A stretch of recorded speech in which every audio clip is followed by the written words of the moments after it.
പശ്ചിമേഷ്യയിലെ യുദ്ധം ഒരു വർഷം പിന്നിടുമ്പോൾ എങ്ങനെയാണ് ഗസ അതിജീവിക്കുന്നത്, പ്രതിരോധം എങ്ങനെയാണ്, ഇസ്രായേലിൻ്റെ ഭാവി പദ്ധതികൾ എന്തൊക്കെയാണ് എന്നതെല്ലാം ആണ് നമ്മൾ ചർച്ചയ്ക്ക് വിധേയമാക്കുന്നത്. ഏറ്റവും പ്രധാനപ്പെട്ട ഒരു കാര്യം, കഴിഞ്ഞ ഒക്ടോബർ 7 ആക്രമണത്തിൻ്റെ തൊട്ട് മുമ്പുള്ള മാസം സെപ്റ്റംബറിൽ UN പൊതുസഭയിൽ ഇസ്രായേൽ പ്രധാനമന്ത്രി ബെന്യാമിൻ നെതന്യാഹു നടത്തിയ പ്രസംഗത്തിൽ നെതന്യാഹു പറയുന്നുണ്ട്, 98% അറബികളും ഞങ്ങളുടെ കൂടെയാണ്, ബാക്കി 2% മാത്രമേ ഉള്ളൂ ഇതിനെ എതിർക്കുന്നവർ എന്നാണ്. സാഹിബ്, ഈ 2% ആളുകളെ അങ്ങ് കൊന്നൊടുക്കിക്കൊണ്ട് ഈ പലസ്തീൻ പ്രശ്നം അങ്ങ് അവസാനിപ്പിക്കാം, ഇസ്രായേൽ പറയുന്ന ന്യൂ മിഡിൽ ഈസ്റ്റ് സൃഷ്ടിക്കാം എന്ന നെതന്യാഹുവിൻ്റെ പദ്ധതിയാണ് യഥാർത്ഥത്തിൽ ഇപ്പോൾ മുന്നോട്ട് പോകുന്നത് എന്നൊരു വാദം ഉയർന്നു വരുന്നുണ്ട്. യഥാർത്ഥത്തിൽ അതെത്രമാത്രം ശരിയാണ്? ഗസയെ ഇല്ലാതെയാക്കി ഇറാൻ്റെ പ്രോക്സി സംഘടനകളെ കൂടി അങ്ങ് നശിപ്പിച്ച് പിന്നീട് ആ 98% അറബികൾ, തങ്ങൾ അംഗീകരിക്കുന്ന അറബികളുമായി ഒരു നല്ല ന്യൂ മിഡിൽ ഈസ്റ്റ് ഉണ്ടാക്കാം എന്നതായിരിക്കുമോ നെതന്യാഹുവിൻ്റെ പ്ലാൻ? സുഹൈൽ സൂചിപ്പിച്ച ഈ നെതന്യാഹുവിൻ്റെ സ്പീച്ച് ഉണ്ടല്ലോ, അതിൽ നമുക്ക് UN പൊതുസഭയിൽ അദ്ദേഹം ഒരു മാപ്പുമായിട്ടാണ് വരുന്നത്. ആ മാപ്പിൽ പലസ്തീൻ ഇല്ല. നമ്മൾ മനസ്സിലാക്കണം, ഇസ്രായേലുമായിട്ട് നയതന്ത്ര ബന്ധം ഉണ്ടാക്കിയതും ഉണ്ടാക്കാൻ പോകുന്നതുമായ രാജ്യങ്ങൾ, അവയുടെ മാപ്പുമായിട്ടാണ് അദ്ദേഹം വരുന്നത്. 98% അദ്ദേഹം ഉദ്ദേശിക്കുന്നത്, അദ്ദേഹം നയതന്ത്ര നോർമലൈസേഷൻ എന്ന് പറയുന്ന ആ പ്രോജക്റ്റ് ഉണ്ടല്ലോ, ഈ നോർമലൈസേഷൻ പ്രോജക്റ്റിൻ്റെ ഭാഗമായിട്ട് ഇസ്രായേലുമായിട്ട് നയതന്ത്ര ബന്ധത്തിൽ ഏർപ്പെടാൻ പോകുന്ന രാജ്യങ്ങളുടെ ജനസംഖ്യ വെച്ചിട്ടായിരിക്കാം ആ കണക്ക് അദ്ദേഹം പറയുന്നത്. പക്ഷേ അതിൽ കാണേണ്ട കാര്യം, ഇസ്രായേലുമായിട്ടുള്ള നോർമലൈസേഷൻ എന്ന് പറയുന്നത് അറബ് പബ്ലിക് ഇതുവരെ അംഗീകരിച്ചൊരു കാര്യമല്ല. പല അറബ് ഭരണകൂടങ്ങളും അതുമായിട്ട് ചേർന്ന് നിൽക്കുകയോ അത്തരം നീക്കങ്ങൾ നടത്തുകയോ ചെയ്യുന്നുണ്ട്. അപ്പം അറബ് പബ്ലിക്കും അറബ് എസ്റ്റാബ്ലിഷ്മെൻറ്റും തമ്മിൽ എന്താണ് ബന്ധം എന്ന് ചോദിച്ചാൽ അത് പ്രത്യേകിച്ചൊരു ബന്ധമില്ല. അറബ് പബ്ലിക് വേറൊരു ദിശയിലും അറബ് എസ്റ്റാബ്ലിഷ്മെൻറ്റ് മറ്റൊരു ദിശയിലും സഞ്ചരിച്ചുകൊണ്ടിരിക്കുക. അതൊരു രാഷ്ട്രീയ യാഥാർത്ഥ്യമാണ്, അറബ് ലോകത്തിൻ്റെ രാഷ്ട്രീയ യാഥാർത്ഥ്യമാണ്. അത് എന്തുകൊണ്ടാണ് ആ അറബ് പബ്ലിക്കിൻ്റെ ആ ഇച്ഛകൾക്കനുസരിച്ച് അറബ് എസ്റ്റാബ്ലിഷ്മെൻറ്റ് ചലിക്കാൻ പറ്റാമെന്ന് വെച്ചാൽ, നേരത്തെ സാദിഖ് പറഞ്ഞ ഈ അറബ് പബ്ലിക്കിനെ അതൊരു പൊളിറ്റിക്കൽ ഫോഴ്സായിട്ട് മാറിയിട്ടില്ല. അതെന്ന് മാറും എന്നുള്ളത് സമയത്തിൻ്റെ മാത്രം പ്രശ്നമാണ്. ഇസ്രായേലിനെ സംബന്ധിച്ചിടത്തോളം നോക്കൂ, ഏതെങ്കിലും നിലക്ക് ഒരു നോർമലൈസേഷൻ സാധ്യമാകണമെങ്കിൽ അതിന് ഏറ്റവും പ്രധാനപ്പെട്ട മുന്നുപാധി എന്താണ്? അറബ് പബ്ലിക്കിന് ഇസ്രായേലിനുള്ള സമീപനത്തിൽ മാറ്റം വരണം. നമ്മൾ കാണേണ്ട ഒരു കാര്യം, രാജ്യങ്ങൾ തമ്മിലുള്ള ബന്ധം എന്ന് പറയുന്നത് അടിസ്ഥാനപരമായി ഈ രാജ്യങ്ങളുടെ എസ്റ്റാബ്ലിഷ്മെൻറ്റ് അല്ലെങ്കിൽ വിദേശകാര്യ മന്ത്രാലയങ്ങൾ തമ്മിലുള്ള ബന്ധം മാത്രമല്ല, പീപ്പിൾ ടു പീപ്പിൾ റിലേഷൻഷിപ്പ് എന്നുള്ളത് വളരെ പ്രധാനപ്പെട്ട ഒരു കാര്യമാണ് ഡിപ്ലോമസിയിൽ. അപ്പോൾ ഒരു രാജ്യം മറ്റൊരു രാജ്യവുമായിട്ട് നയതന്ത്ര ബന്ധം ഉണ്ടാക്കുകയാണ് അല്ലെങ്കിൽ നയതന്ത്ര ബന്ധം ശക്തിപ്പെടുത്തുകയാണ്. അതിന് ഏറ്റവും പ്രധാനപ്പെട്ടൊരു മുന്നുപാധി എന്താണ്? ഇരു രാജ്യങ്ങളിലെയും ജനങ്ങൾ തമ്മിലുള്ള ഒരു ഐക്യം ഉണ്ടാവണം. അതാണ് people to people relationship, people to people contact എന്ന് പറയുന്നത്. അപ്പം നെതന്യാഹു പറയുന്ന നോർമലൈസേഷൻ പ്രോജക്റ്റ് ഉണ്ടല്ലോ, അത് നടക്കണമെങ്കിൽ അതിന് ഏറ്റവും പ്രധാനപ്പെട്ട കാര്യം എന്ന് വെച്ചിട്ടുണ്ടെങ്കിൽ, ഏത് രാജ്യവുമായിട്ടാണോ അദ്ദേഹം നോർമലൈസേഷൻ ഉദ്ദേശിക്കുന്നത്, ആ രാജ്യത്തെ ജനവിഭാഗവും ഇസ്രായേലും തമ്മിലുള്ളൊരു ബന്ധം ഉണ്ടാവണം. പക്ഷെ നോക്കൂ, കഴിഞ്ഞ വർഷം ഈ പറയുന്ന നോർമലൈസേഷനെ കുറിച്ച് നെതന്യാഹു പ്രസംഗിച്ച് ഇപ്പോൾ 1 വർഷം കഴിഞ്ഞിരിക്കുന്നു. ഈ പറയുന്ന പീപ്പിൾ ടു പീപ്പിൾ കോണ്ടാക്റ്റിന് അവസ്ഥ എന്താണ്? കഴിഞ്ഞ വർഷം October 7, 2023 ഒക്ടോബർ 7 മുമ്പുണ്ടായിരുന്ന സമീപനമാണോ അറബ് പബ്ലിക്കിന് ഇപ്പം ഇസ്രായേലിനോടുള്ളത്? നമ്മൾ പരിശോധിച്ച് കഴിഞ്ഞാൽ അതിൻ്റെ ഏറ്റവും തീവ്രമായ വിപരീത ദിശയിൽ സഞ്ചരിച്ചിരിക്കുന്നത് നമുക്ക് കാണാൻ പറ്റുക. അത് അറബ് ലോകത്ത് മാത്രമല്ല, ഈവൻ യൂറോപ്പിലും അമേരിക്കയിൽ പോലും പബ്ലിക് ഒപ്പീനിയൻ നേരത്തെ ഉള്ളതിനേക്കാൾ ഇസ്രായേലിനെതിരായിരിക്കുന്നു.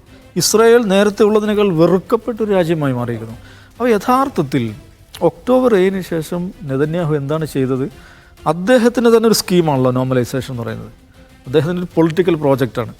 ആ സ്കീമിനെ അദ്ദേഹം തന്നെ തുരങ്കം വെക്കുകയാണ് ചെയ്തത്. കാരണം ഇസ്രായേൽ വെറുക്കപ്പെട്ടൊരു രാജ്യമായിരുന്നു. പക്ഷേ അതിൻ്റെ അളവ് കുറഞ്ഞു വരുന്നതായിട്ടുള്ളൊരു ധാരണയെങ്കിലും ഉണ്ടായിരുന്നു. പക്ഷേ ഇസ്രായേൽ അങ്ങേയറ്റം വെറുക്കപ്പെട്ടൊരു രാജ്യമാക്കി, അതിതീവ്രമായി വെറുക്കപ്പെട്ടൊരു രാജ്യമാക്കി ഈ രാജ്യങ്ങളിലെ ജനങ്ങൾക്കിടയിൽ മാറ്റിക്കഴിഞ്ഞു. അതാരാണ് അങ്ങനെ മാറ്റിയത്?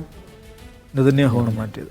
അപ്പോൾ അയാൾ എങ്ങനെയാണ് അത് മാറ്റുന്നത്? നോക്കൂ, നോർമലൈസേഷൻ പ്രോജക്റ്റിന് വേണ്ടി വാദിച്ച ഒരാൾ അതിനെ വിപരീത ദിശയിൽ ആ രാജ്യത്തെ കൊണ്ടെത്തിക്കുകയാണ് ചെയ്യുന്നത്.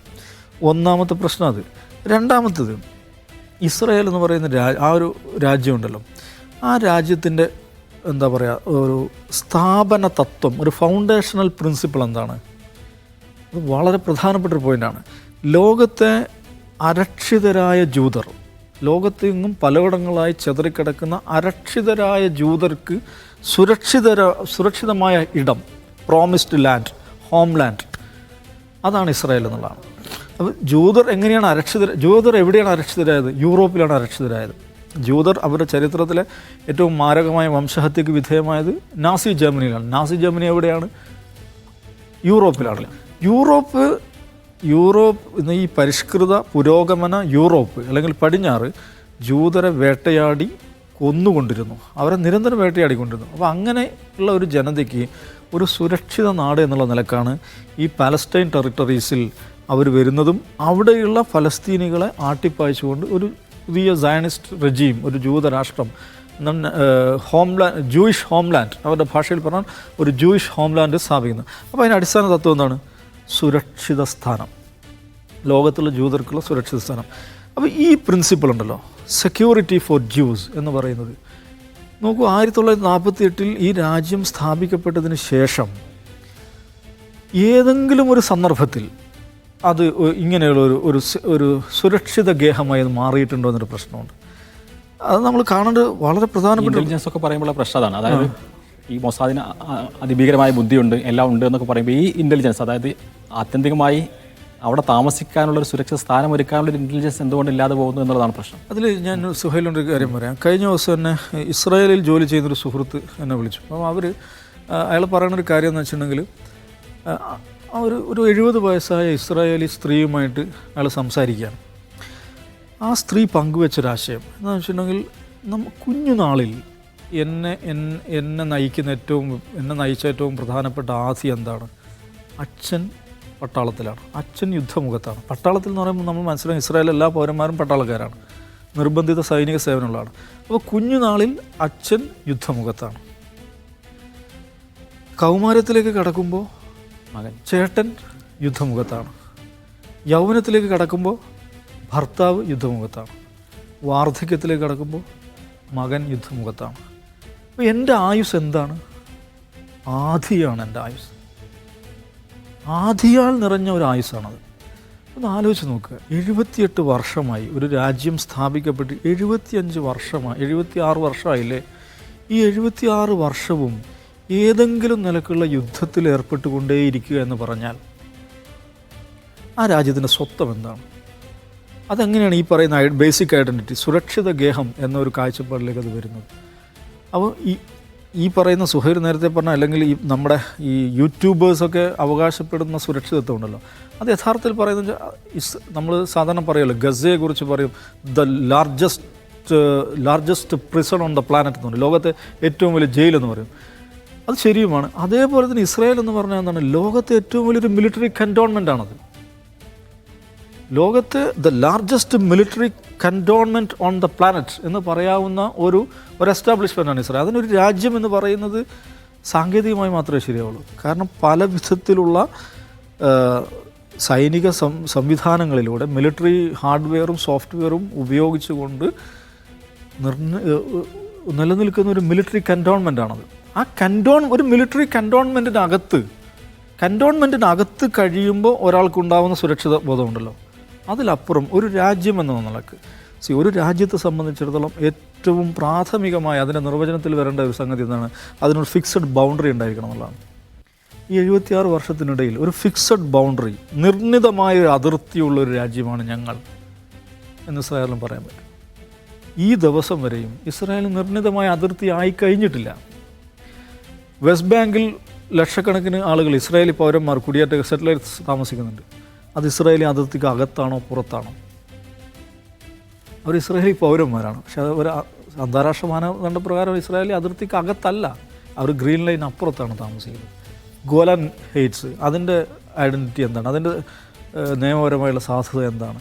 ഇങ്ങനെ നോക്കിയാൽ 76 വർഷമായിട്ടും സ്വന്തം ബൗണ്ടറി ഫിക്സ് ചെയ്യാൻ പറ്റാത്ത അവരുടെ ഫൗണ്ടേഷണൽ പ്രിൻസിപ്പിളായിട്ടുള്ള സുരക്ഷിത ഗേഹം, ലോകത്തെങ്ങുമുള്ള ജൂതരുടെ സുരക്ഷിത ഗേഹം എന്ന് പറയുന്ന ആ ഒരു ഫൗണ്ടേഷണൽ പ്രിൻസിപ്പിൾ മീറ്റ് ചെയ്യാൻ പറ്റാത്ത രാജ്യം.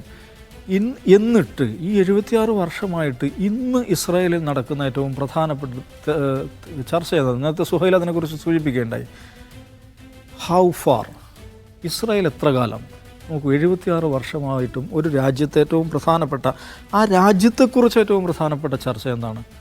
നമ്മൾ എത്ര കാലം എന്നുള്ളതാണ്.